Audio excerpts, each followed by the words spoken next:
Hey folks, welcome to Straight Talk Whiskey. I'm Nick, and thanks for joining us on our inaugural whiskey review.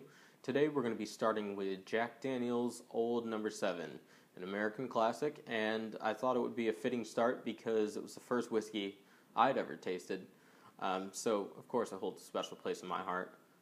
Basically, how these whiskey reviews are going to go down is I'll give you some fun facts, we'll talk about what's in it, and then we'll go through a tasting, and my board back here will go through type, color, nose, palate, finish, and then give an overall summary of how it is.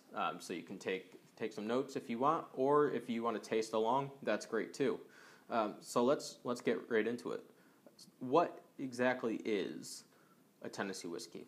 Now, some people may just think, well, it looks nice on the bottle, and it was made in Tennessee, so I guess that's what it is. And you might go to a bar, and you might, of course you wouldn't do this, but someone next to you might be like, well, just give me any old bourbon, and the bartender would say, well, what about Jack Daniel's? But it's not a bourbon, and here's why. A Tennessee whiskey, which fairly recently has been accepted by the government as a certain category, basically gets its name because it is put through a charcoal mellowing process. And you actually can taste this in the spirit, which is kind of interesting. So they take charcoal in a vat about 10 feet high, and this is where they'll run the whiskey through, or the white dog as we call it. It's kind of unaged at this point.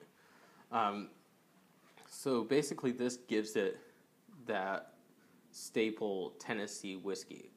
Now later, I don't have it on me, I just actually finished the bottle of Gentleman Jack, which is basically this Tennessee whiskey, but charcoal mellowed twice. And then we'll do single barrel Jack Daniel's Tennessee at some point.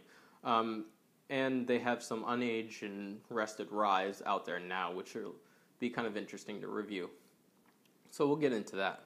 But first, let's talk about kind of what goes in the Jack Daniel's. Now, we've already said that it's a Tennessee whiskey, so we can get that out of there right off the bat. Now, the mash bill, and when I talk about mash bill, it's really a kind of American term for what type of grains are going into it before it's eventually fermented and aged into whiskey. So about 92% of it is a grain whiskey, mostly corn, but probably some wheat thrown in there. We're not sure the exact percentages. Now, the other 8% is rye. So this is pretty low content for an American whiskey, but it is what it is, and in my opinion, it still tastes great. If there were more rye in it, you'd kind of get more spicier, fruitier flavors on the get-go. But hey, is what it is. Now, Jack Daniel's follows along the standards of a straight whiskey, which basically means that it's aged, of course, in oak barrels for a minimum of 2 years.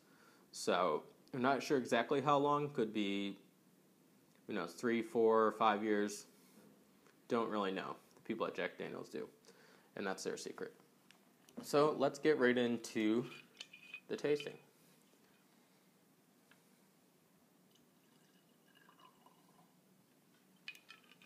Basic screw top, nothing fancy. Set that on a little stone coaster I got.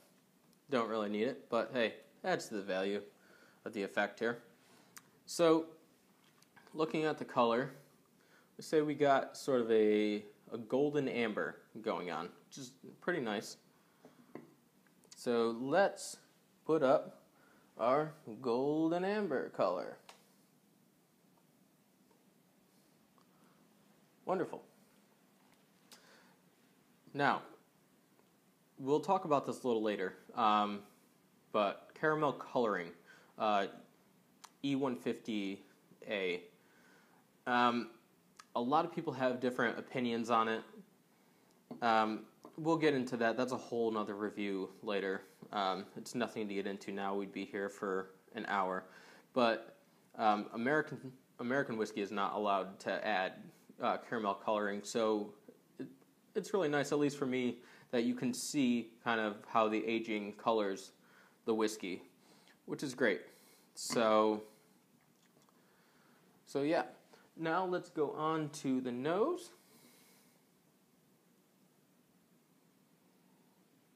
Now notice I'm not thrusting my nose right inside the glass as much as I can on the get-go. You want to let the smells and aromas come to you first on the first pass.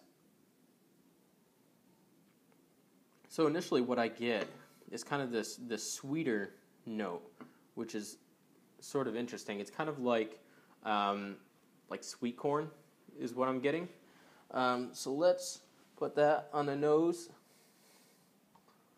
Number one, we got sweet. Also, what I'm getting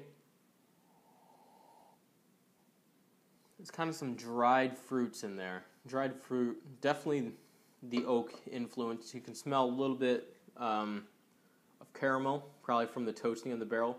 But this is a perfect whiskey where you can see, you can really taste what the maturation does and how the oak barrel influences the whiskey.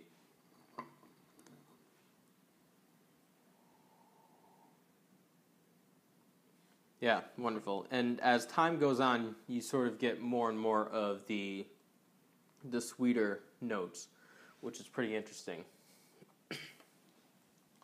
So, got our dried fruits up there. Oh, don't want to mess around with that too much. We'll erase our notes there, and that's not good. Next, we got Campfire Smoke, because you can definitely smell the smoke in there, like you're having a nice night with your friends out at a bonfire. Get that real rustic smell. Now, we also got the caramel, which you mentioned. And lastly, the oak wood. Now, as you go on, you may pick up more and more different notes, and that's great. Everybody smells different things. I'm going to try to keep these reviews to 5. 5 kind of different smells I get, and as well as the palate, different tastes. Just to give you the basic overall of what you're going to find if you were to go to your liquor store and see a bottle and say, hey, I'd like to try that. So yeah, let's give it a taste.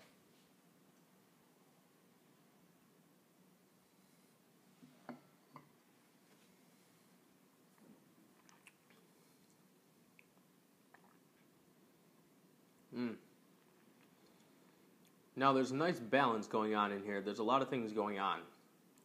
First, you sort of get this little sweetness.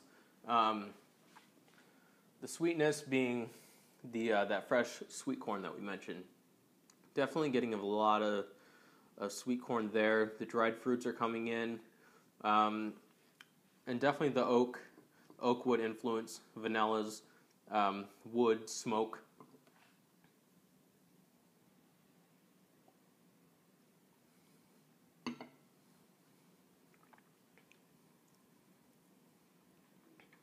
Yeah, and again, it's interesting. The same with the nose.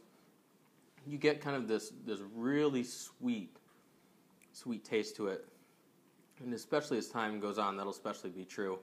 And I mean, it's obvious because a lot of our tastes are influenced by what we smell. So it only makes sense. So let's get some tasting notes up here. Fresh sweet corn. We got it. Vanilla, also from the barrel. Spices. A lot of spices going on there, especially in the initial taste. You kind of get this overwhelming spice to it. Now, I'm not talking about the alcohol content. It's different. Alcohol can't really be tasted. Basically, what's going on are on your tongue, there's certain I don't know what you call it, the scientific term, that basically sends a chemical impulse to your brain and says, well, what is this? This is kind of a foreign thing.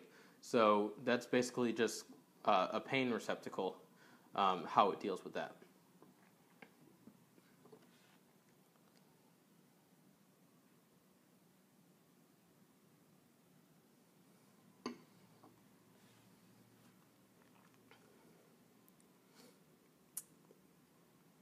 Definitely more of the dried fruits there. Maybe like raisins, I'm thinking. And then definitely the wood, kind of campfire smoke influence. And that will round out our palate. The palate really corresponds nicely with the nose in this one, which is nice. It's very well balanced. You can taste the aging. It feels like a little bit longer than 2 years, which is nice. Like I said, we don't know exactly how long. So the finish, there is the slight bitterness going on when you taste it.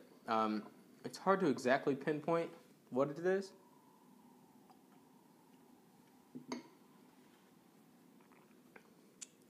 But yeah, right at the end, there's a little bitterness going on, which is not to say that it's a bad thing, because I think it's this well-rounded, balanced spirit.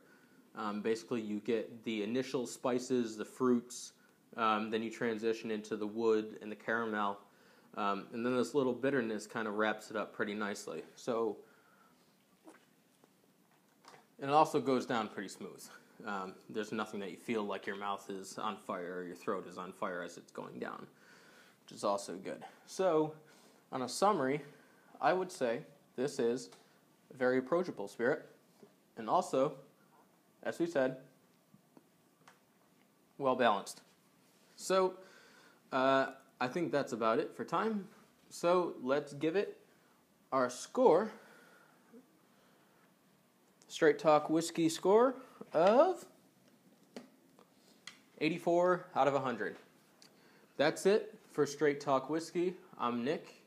Thanks for coming. We'll see you next time.